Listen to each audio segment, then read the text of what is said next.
Jai Bhakti Devi ki Jai, Tulsi Devi ki Jai, Ananta Koti Vaishnav Vrinda ki Jai, Nitai Gaura Premanande, Hari Hari Bol, all God assembled devotees, Hare Krishna, all God assembled devotees, Hare Krishna, all God assembled devotees, Hare Krishna, all God Shri Guru and Shri Gauranga, all God Srila Prabhupada ki Jai, Namo Vishnu Padaya Krishna Vishtai Putale Shrimati Radha Govinda Santi Namane, Namaste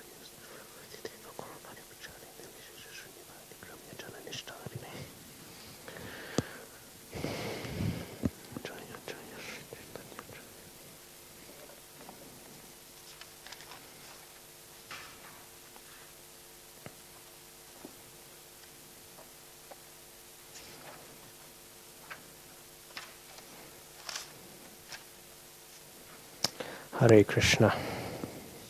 So, we're continuing now on from where we were discussing before with Sri Krishna Chaitanya Mahaprabhu, his refutation of the notions of Sarvabhauma Bhattacharya. And we began the initial section of his refutations discussing the incorrect view and the incorrect utilization of the Vedic literatures as is held by Sarvabhauma Bhattacharya and his disciples, all representing the impersonalist philosophy. So, after completing his refutation of their incorrect understanding of the philosophy surrounding the Shastra, now Mahaprabhu, he is continuing on, and he is now discussing the incorrect understandings that they have in regards to their understandings regarding the relation of the Brahman effulgence and Bhagavan, the personality of Godhead. So, beginning with that, he segues, discussing at the very end that actually the conclusions of the Vedanta Sutra or the Brahma Sutras, these are like the sun, and the Mayavad conceptions, being an incorrect reading of them and an incorrect application of various principles of interpretation, are like clouds, clouds which are completely covering up the true nature of this clear and effulgent sun. So, after doing this and establishing the proper attitude to be held to Shastra, prioritizing its primary meanings over its secondary and tertiary interpretations, we go to Mahaprabhu's next section of critique. And in it, he begins by saying that all the Vedas and literature that strictly follow the Vedic principles explain that the Supreme Brahman is the absolute truth, the greatest of all, and a feature of the Supreme Lord. So right now he is explaining that the way they approach Shastra is wrong, and now their conclusion, the foundational conclusion that they have in regards to the nature of Brahman, and therefore in regards to the nature of Bhagavan, is incorrect. And he says, actually the Supreme Absolute Truth is a person, the Supreme Personality of Godhead, full with opulences. You are trying to explain him as impersonal and formless. So he's saying that actually the Supreme Personality of Godhead is filled with all sorts of qualities.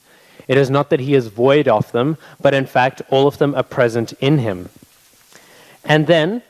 And he's saying, however, that the Mayavadis, they see him as impersonal and formless. Because the impersonalists, they will have some sort of conception that form is a limitation. Form is something lacking in Bhagavan. That if Krishna is having form, then he is a restriction. And therefore formlessness. Because form is showing where something begins and something ends. But if Brahman, which is the fullness of divinity, if it is to be truly limitless and infinite, it cannot have form, because form means cutting something off.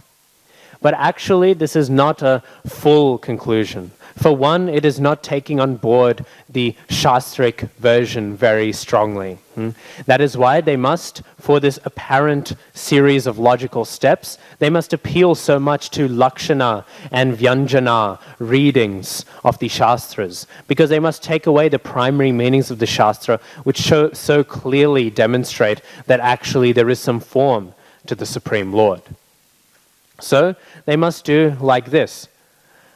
However, again, even though their logic is something approaching meaningful, we can somehow understand that there is some logic behind what they're saying. Again, it is faulty. it is a faulty conception and it is faulty logic. In the same way that a fire can be infinitely large and still have the same form as a flame, in the same way the Supreme Lord can have a form that seems to echo, in the same way that the flame is the same form as a large fire.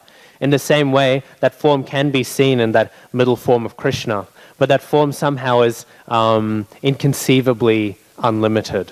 It is an unlimited form, and it is a transcendental one. And what exactly that entails, what exactly that means, Mahaprabhu will elaborate on furthermore as he continues to refute Sarvabhauma Bhattacharya. However, there is something more to be said about that, because people will say this thing often. However, it is actually a limitation on Krishna to refer to him as purely impersonal. Actually, it is the opposite. One Christian philosopher, Alvin Plantinga, was once asked, because by some impersonalists of the Western school, the Western schools of impersonalism, and they asked him, they said, surely you don't think God is a person? And then he said, well, yes, I do. And then they said, really, do you really think that God is a person?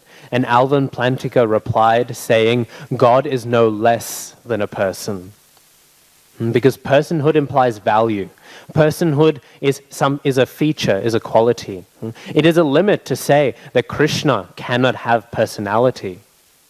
And in fact, it's something less to say that he doesn't have personality. Personhood is such an amazing and unique feature of his expansion, of this whole existence. If I can say I have personhood, but the Supreme Person does not, if I can say I have personhood, but God does not, I am implying that I have some quality, some opulence that the Supreme Being does not. So therefore it is a limit itself to say that the Supreme Lord must be impersonal. You are limiting his ability to have a personal feature. So, like this, we can understand that this is, even their logic is faulty. And we'll hear as Mahaprabhu goes on, he continues to quote a lot of Shastras, showing that also their attempts to come to a Shastra conclusion are also very, very faulty. So he continues going, and he says, wherever there is an impersonal description in the Vedas mean to establish that everything belonging to the Supreme Personality of Godhead is transcendental and free of mundane characteristics. And then he quotes from the Sri Caitanya Chandrodaya Nataka. Or rather, maybe he did not quote it, but this text he is saying now is also quoted by Kavi Karnapur in that text. Maybe Mahaprabhu is not directly quoting from that, but Krishnadas Kaviraj Thakur is, because he's saying this text fully explained and fully captured what Mahaprabhu was saying. And he said, whatever Vedic mantras describe the absolute truth impersonally only prove in the end that the absolute truth is a person. The Supreme Lord is understood in two features, impersonal and personal. If one considers the Supreme Personality of Godhead in both features, he can actually understand the absolute truth. He knows that the personal understanding is stronger because we see that everything is full of variety. No one can see anything that is not full of variety. So, there he's making the point that not only is it a limitation, not only is it a limitation on Krishna, not only is it a limitation on Bhagavan to say that he cannot have a personal aspect, but it is not that the personal aspect and the impersonal aspect are on equal footing. It is not that they are one and the same, they're on the same sort of platform. The personal aspect is higher, because variegation speaks so much more to, again, a variety of qualities. Many qualities, again, which is the version of the Vaishnavas, that Krishna is filled with so many qualities, is much greater than no qualities. Infinite variety in quality is so much higher than a complete lack of quality. And therefore, not only must there be a personal aspect to the Supreme Being, but that personal aspect must be supreme to the impersonal aspect. And again, Mahaprabhu is saying, however, in Shastra, sometimes it seems to say that Krishna has no arms, he has no eyes, he has no hands.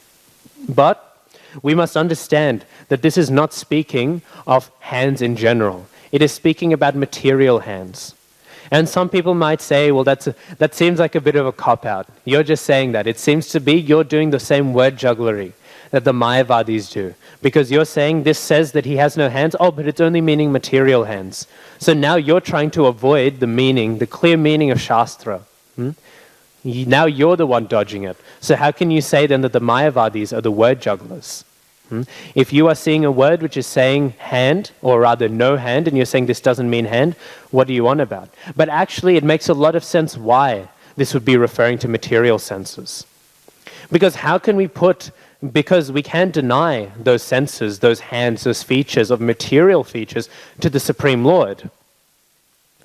And those ones are in a completely separate category, however, to spiritual senses and spiritual hands. To deny that the Supreme Lord has hands is very, very necessary, because he cannot have hands like you and me. Krishna, we know, eats with his eyes. That is not something that we can do with our eyes. Therefore, it is quite clearly a separate category, and to deny it, it is not as the Mayavadis do. They will take a clear statement, which seems to have no other purpose other than saying that the Supreme Lord has feature, and they'll say, oh, it cannot mean this. But there is a very good reason why this would mean material senses. And then furthermore, taken with the fact that Shastra also says that Krishna has hands, that he has eyes, that he has such a beautiful face and such a beautiful form, it makes sense that that one is affirming, it is saying, yes, he has spiritual form. And it is denying in these ones that he has material hands. And in fact, these statements are very important because they allow a refutation. We were speaking again before about the Upper Sampradayas, the bogus philosophies. It completely refutes the Upper Sampradayas' ideas of the Sahajiyas, of the Prakrita Sahajiyas, that Krishna had a hand like you or me. It is not only important to say in order to explain the Siddhanta, but also to prevent the Upper Siddhanta arising. That is why it was necessary for those texts to be there. It is not that we should awkwardly ignore the texts which seem to say that Krishna has no hand. Because he does not have a hand. He does not have any form like you or me. But he does have form in a spiritual sense. So, as we keep on going, then Mahaprabhu, he continues speaking, and he says that everything in cosmic manifestation emanates from the absolute truth, remains in the absolute truth, and after annihilation enters again into the absolute truth. So we'll have to come back to this soon. And then Mahaprabhu says the personal features of the Supreme Personality of Godhead are categorized in three cases, namely ablative, instrumental, and locative.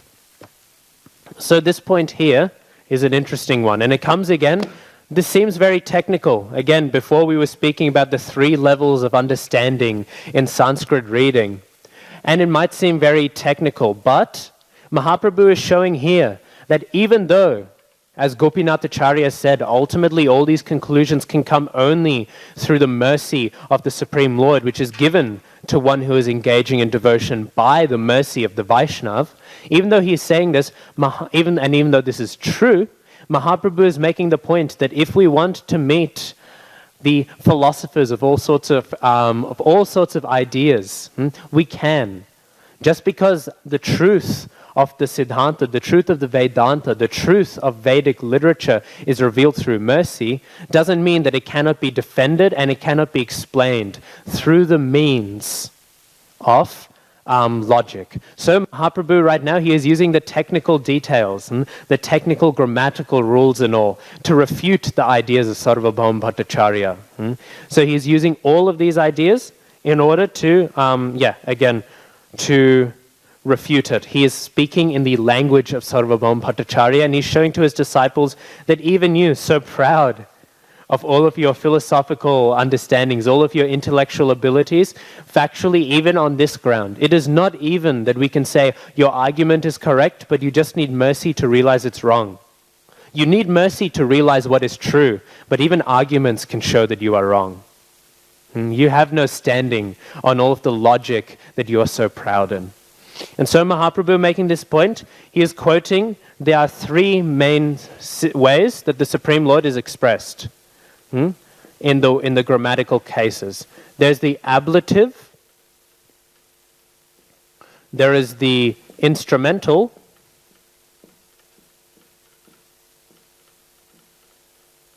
and there is a locative. if one has ever learnt Sanskrit through the English medium, they'll instantly get a headache hearing these. Sanskrit has 8 cases, and in each case the word ending changes. That's why we know it's Krishna and then it's Krishnaya. Krishnaya is the dative case, which means to Krishna. So Krishnaya Namaha. My Namaha is to Krishna. It is for Krishna. The ablative would be Krishnat, which is a different way. Actually, they can be expressed in many different ways. So the words, their ending is changed. So Krishnat ablative means coming out from. And then the instrumental would be Krishnena in the singular, which means via the means of, with Krishna. And then Krishna would be the locative, which means in Krishna. So like this, it's understood. So the endings can change, and they change depending on the gender of the word. There's 3 genders in Sanskrit, and it's 8 cases, and there's 3 numbers. So if a word is in a singular, it will be, for example, Krishna in the nominative, which is the very basic one that everyone learns, is Krishnaha in the singular. In the second number, which is the jewel, which means 2 Krishnas, which actually doesn't exist, but would be Krishnao, which means 2. And then in the plural would be Krishnaha.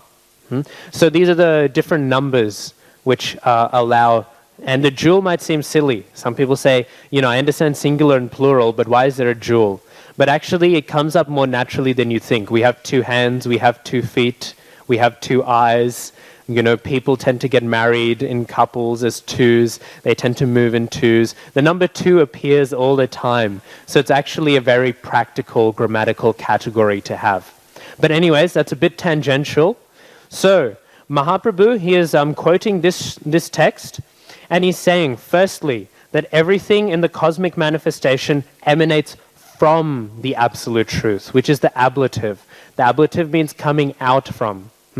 Om Purnam Adaha Purnamidam Purnat Purnam Udachyate. So Purnat, there, in the Ishopanishad invocation, is speaking about how from the complete, from the Purna, Purnat, from the Purna, from the complete, Purna is coming again. So the ablative means coming out from. And here it's saying that the cosmic manifestation, the CM, emanates from Brahman.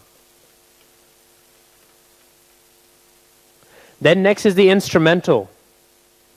The instrumental refers to the means by which something can be done. So the instrumental refers to can refer to the tool, the way something is done. I write with this pen. Sometimes it can also refer to company. So if I'm walking with Ram, one could say in Sanskrit, Ramena Gachami. No, Ramena Saha Gachami. Saha means with, but Ramena means instrumental. Because you say, I walk with someone. So sometimes it can also mean this. But in this context, Mahaprabhu means as the tool or the method by which something is done. Because it is said that here in the purport, it is said that that the whole creation is maintained. So the Brahman is maintained by Yena, is maintained Yena by the Brahman. So the cosmic manifestation is maintained by. So from is showing it's the ablative, it's coming from. And then it's maintained by, or with, or via the Brahman. Therefore, it is in the instrumental. And then finally, the locative is showing yat, is showing, or yasmin, is showing that the cosmic manifestation then merges. Merges what? Merges in. So it's the locative, in Brahman at the end. So here Mahaprabhu, he is showing all these different ways that Brahman is behaving. And by showing all of these different ways it's behaving, he is emphasizing and making a point about the nature of how the entire cosmic manifestation behaves in relation to the Supreme Lord. So, because he's coming to an essential point about how everything comes forth from him, the various energies and so on and so forth. And so by showing these different ways of relating, it's implying a strong variegated nature. There's all these different ways that the Supreme Lord can interact with everything. So, like this, Mahaprabhu, he is explaining. And therefore he continues going.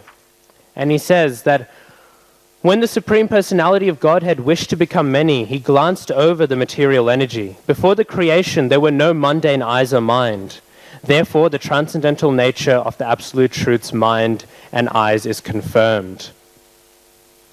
So, again, Mahaprabhu, he is making a point that if the Supreme Lord, he glanced over the material energy in order to expand it, what did he glance over with? Well, what could he have glanced over with if the material energy was not yet expanding out? Therefore, he must have spiritual senses, which again reinforces his point. He's making a very good argument here. He's making a very strict and logical argument that there must be this reading, that there are spiritual senses, because by which senses does the Supreme Lord see and agitate the material nature in order to create later on in all the material senses?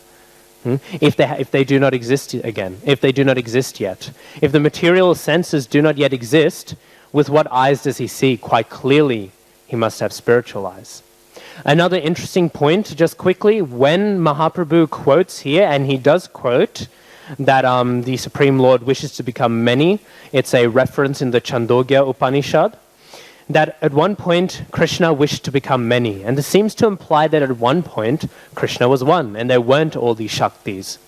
However, this is a somewhat inconceivable and difficult to understand topic. In the sense that, and Prabhupada mentions this in his introduction, I'm pretty sure, to the first two teachings of Lord Chaitanya, he says that it does not actually mean that there was a point when all the energies weren't there. It is just the fact that these energies have arisen because of a desire in the Supreme Lord. However, that does not mean that there was ever a specific point that you can point to and say, at this point, Krishna desired this. Merely it's describing an event that happened maybe an eternity ago. It is an event that happened, but you cannot point to it in a chronology. It has always been happening. And these things are difficult to understand. It's very complex. How can we understand that even though at one point Krishna wished to become many, however, there was no point when he wasn't many in the forms of his Shaktis, of course, which we will hear Mahaprabhu soon will start discussing the nature of. If there was no point, how can we understand this? And this becomes difficult because we are so used to rules of causation happening in time. We're so used to seeing cause and effect in time, but these things are happening within Krishna. Time and causation, there is time in the spiritual world, but it is not time in the sense that we can really grasp onto. We are used to the time factor as it is in the material world, and we are used to causation as it is in the material world. From the Karana ocean, the causal ocean, in that domain is where the material world gets manifested. And it is in that domain that the material elements get implanted within them, the jivas and the time factor. And so we are so used to this one. And it can be difficult then to think that even though there was maybe a point where Krishna wished to become many, you can never actually go back to that point. No matter which point you go to, that event had already happened an eternity ago. It's a confusing topic, but it's an interesting point and an important point to make. Because otherwise Krishna would be a liar. When he would say in Bhagavad Gita that never was there a time when I did not exist, or when you did not exist, or when all the kings on this battlefield did not exist. Krishna would be lying because there would have been a time when they did not exist. If there was a point where Krishna says, now I create all the jivas. All the jivas are dependent on Krishna for their existence. They all come forth from Krishna, but they've eternally been coming forth from Krishna. Never was there a specific point when he created them, because then he would be lying in Bhagavad Gita. So such things they're not achintya, but they're very close. So just a little clarification, if that doesn't make sense, is a very complex thing, but it is an important clarification to be made. So then Mahaprabhu, he continues, and he makes a small point that the word Brahman indicates the complete Supreme Personality of Godhead, who is Sri Krishna. That is the verdict of all Vedic literature. The confidential meaning, is the microphone still working? No?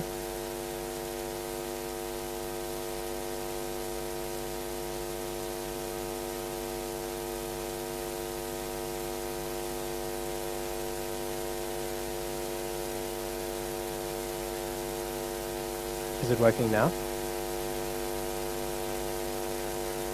It's not working, is it? No, it's not. Oh, well, what to do? Yeah, I'm not sure. Well, we'll keep on going then. What to do? Okay. But anyways, we'll just keep on going then, I guess. Yeah, what to do? So then the word Brahman indicates the complete Supreme Personality of Godhead, who is Sri Krishna. That is the verdict of all Vedic literature. So, because of this is indicating that actually the word Brahman sometimes can just directly refer to Krishna. It is not that it is separate to Krishna. It is not that it is a separate category to it. And Mahaprabhu says that it is very difficult to understand the Vedas. You are quoting the Upanishads all variously. You are quoting them in all sorts of ways. However you are quoting them, it can be hard to come to their conclusion. And so, instead,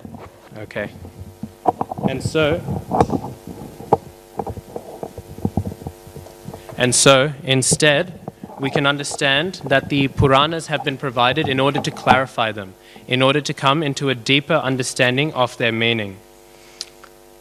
So then he quotes of the Puranas, and he quotes the greatest of the Puranas, Srimad Bhagavatam. Because again, Mahaprabhu is not making unfounded claims. He's not just speaking aimlessly about what he thinks, what his opinion is. In fact, he is quoting from Shastra to model the correct way we should think, grounded purely in Shastra. How does he justify this view that the word Brahman can actually refer to Krishna? He is referring to it by going to Bhagavatam, in which Brahma says that how greatly fortunate are Nanda Maharaj, the cowherd men, and all the inhabitants of Vrajabhumi. There is no limit to their fortune, because the absolute truth, the source of transcendental bliss, the eternal Supreme Brahman, has become their friend. So here we find that Krishna is called Brahman. Therefore, the word Brahman sometimes doesn't necessarily only have to refer to the impersonal aspect. Often we use it to refer to it, but actually sometimes the word Brahman is only referring to Bhagavan, because of course they are one and the same. And then we continue going, that Mahaprabhu, now he's speaking a bit more about the various Vedic conclusions, and he explains the varieties and the specific nuances of why the Mayavad conception is incorrect. And he says the Vedic Apanipada mantra rejects material hands and legs, yet it states that the Lord goes very fast and accepts everything offered to him. All these mantras confirm that the absolute truth is personal, but the Mayavadis, throwing away the direct meaning, again we were speaking that before about the direct meaning being the highest meaning, interpret the absolute truth as impersonal. Because how can the Lord go everywhere without legs? How can he accept offerings without hands? And then he says, are you describing as formless that Supreme Personality of Godhead whose transcendental form is complete with 6 transcendental opulences? So he's making the point that he is not nirvishesh, of no qualities. In fact, he is full of qualities. And in fact, he's described as containing all of the 6 great opulences. And then now he starts breaking down into his main point, into how we can reconcile the oneness and difference among the world. Because we'll find sometimes maybe one can say, okay, maybe we can understand the impersonalistic texts as being speaking only of the fact that Krishna has no material qualities. Maybe we can say this. But what about the texts that seem to say that I am Brahman? What about the texts that seem to say that everything is Krishna? Even, in fact, that text that Mahaprabhu was quoting earlier, that at one point Krishna was one, but he desired to become many. What to do then? And so Mahaprabhu, he says, the way to understand this is we must understand the central philosophy of our school. Of all the Vaishnava, of all Sampradayas, and of all the great Sampradayas, each one of them will have their own philosophy explaining how they resolve the nature between Bhagavan or Brahman and its relationship with the jivas and the material existence. Ramanujacharya has Vishishtadvaita. It is qualified oneness. We are one in a qualified sense. Then Madhvacharya has a very strict Dvaita. We have no oneness with the Supreme Lord. We are eternally separate. Nimbarkacharya, he has a different idea of Dvaita Dvait. That we are at one point implied and at one point we are not implied. We are at one point dual and at one point one. It's a little similar to ours, but a little different as well. And then Vishnu Swami Sampradaya, represented by Vallabha, holds to the view of Shuddha Dvaita, pure monism, pure oneness. But their pure oneness still doesn't say that the jiva is Bhagavan, and therefore, or is directly Bhagavan, or can become Bhagavan. And therefore, it is still accepted as a Vaishnav conclusion. Then, of course, Shankaracharya, he has proposed Advaita Vedanta. Advaita. Advaita, the opposite of Madhva. Madhva said there is no oneness between us and the Supreme Lord. And Shankaracharya says the complete and radical opposite, that we are very much one and the same with the Supreme Lord. And so, Mahaprabhu, he is presenting the reconciliation, the harmonized view of all of it. Srila Bhaktisiddhanta Saraswati Thakur would say that the Vaishnava is the harmonist. He is harmonizing the great conclusions. And so, Mahaprabhu presents the harmonized view of Achintya Bheda Bheda Tattva. That it is inconceivably one and different. It is inconceivably dual and monistic. But so, we will read about it a bit, and then we will delve into exactly what it means. So Mahaprabhu, he begins to describe the various types of Shaktis. And he says that the internal potency of the Lord, Vishnu, is spiritual and verified by the Shastras. There is another spiritual potency known as Kshetragya, or the living entity. The third potency, which is known as Nescience, makes the living entity godless and fills him with the fruitive activity. O King, the Kshetragya Shakti is the living entity. Although he has the facility to live in either the material or spiritual world, he suffers the threefold miseries of material existence because he is influenced by the avidya, or nescience potency, which covers his constitutional position. So he goes on like this. There is a long description, but we will cut it a little brief and we will go over these ones. Mahaprabhu actually, he splits the internal energy into three further Shaktis. But first we will discuss, I hope it still gets, does it still get picked up by Mayapur TV, do you reckon? Who knows?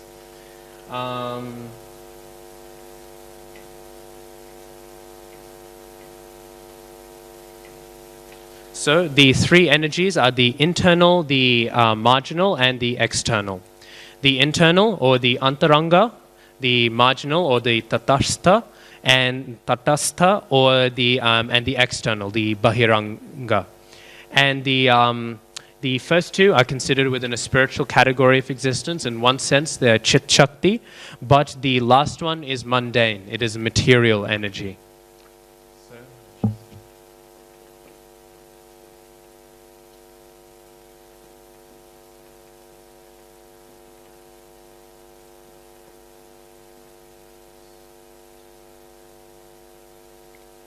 So the internal energy, of course, is the Swarup Shakti. It is the Antaranga internal Shakti, and it can be split into three categories. The marginal Shakti is us, the jivas, the souls, who can go either, if they want, to touch the higher energy and therefore experience the higher life. As you can see, they are located directly below the internal energy. So if they wish to contact the higher things, they must approach humbly in a mood of service, because they must serve. In order to touch that, they must put themselves below it, and therefore they must serve it, because they're in the boundary. However, if they want to, as all of the jivas in the material world do, if they want to be able to rule over things or try to express their authority, then the only option they have is to contact the external energy, the bewildering energy, which is not the energy that can give them any happiness. So the internal energy, however, can be split into three categories. And they each echo Sat, Chid, and Ananda. There is the Sandhini, Samvit, and Hladini Shaktis. So, the Sandhini is the existence potency, and that correlates with Sat. The Samvit Shakti is consciousness, and it correlates with Chit. And the Hladini Shakti correlates with Ananda, and it is the bliss potency. So, I'll quickly write those up.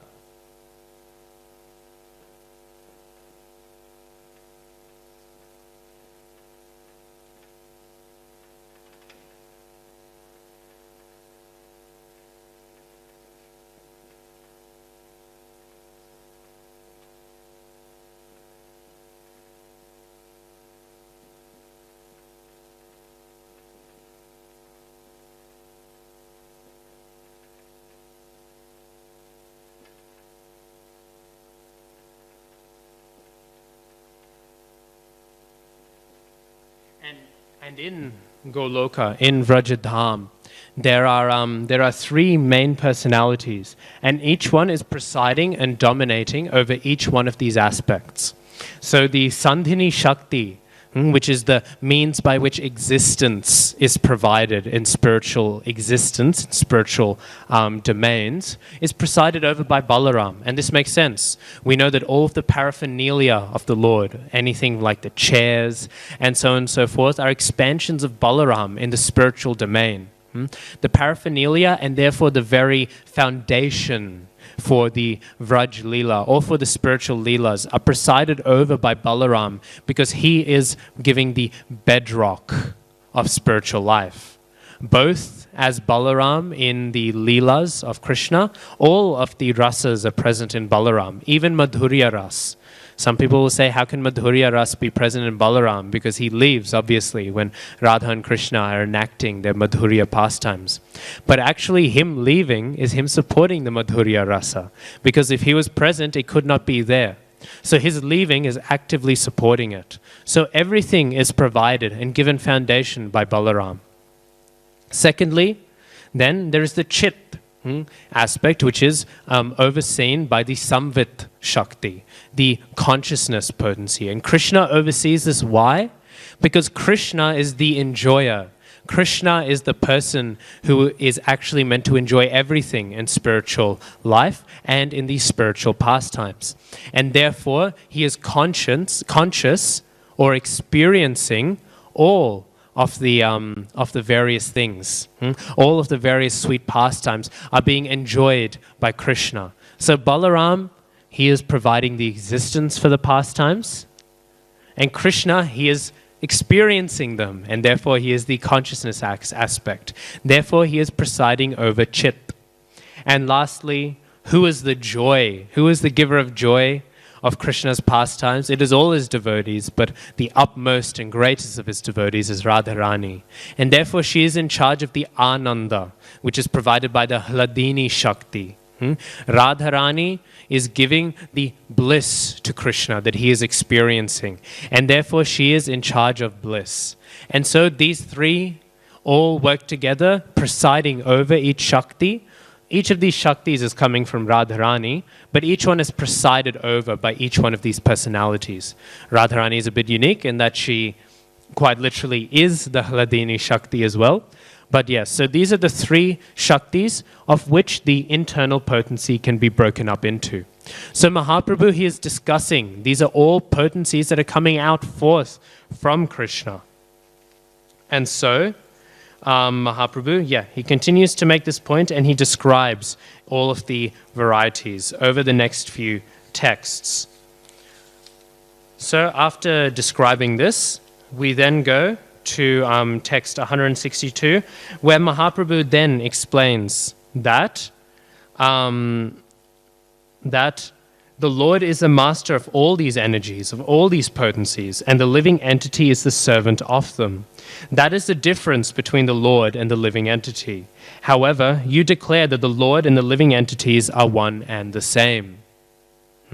So this is some nonsense. They've equated the possessor of the energies with the actual person who owns the energies. The energetic and the energy are put together as one. And this is their nonsense. This is their confusion. And so Mahaprabhu, he goes on to explain this. But essentially, and eventually, he comes to the final conclusion that all of these energies, they are coming from the Supreme Lord. In the Bhagavad Gita, the living entity is established as the marginal potency of the Supreme Personality of Godhead. Yet you say that the living entity is completely different from the Lord. Earth, water, fire, air, ether, mind, intelligence, and false ego are my eightfold separated energies. And besides these inferior energies, which are material, there is another energy, a spiritual energy, and this is the living being, O mighty armed one. The entire material world is sustained by the living entity, by the living entities.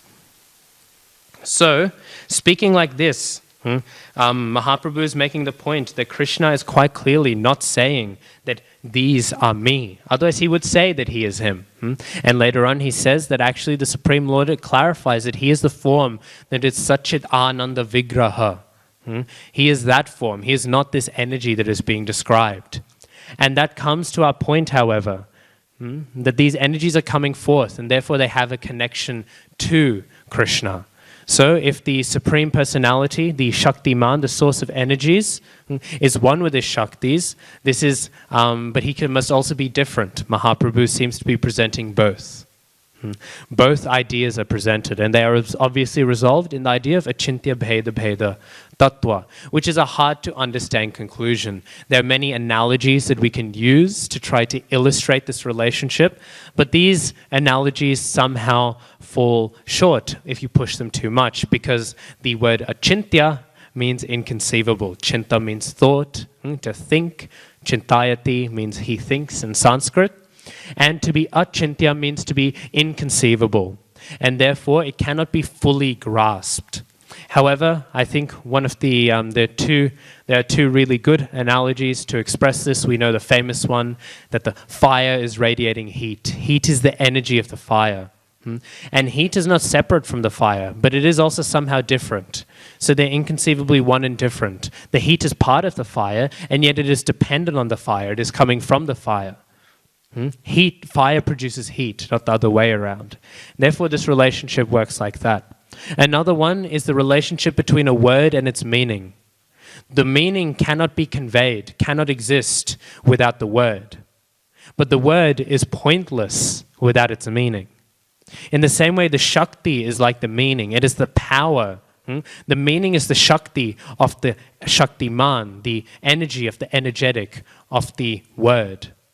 So the word is what the meaning is coming from. But if that meaning didn't come out, then the word would be empty and potency-less. It would have no impact, and it would have no value.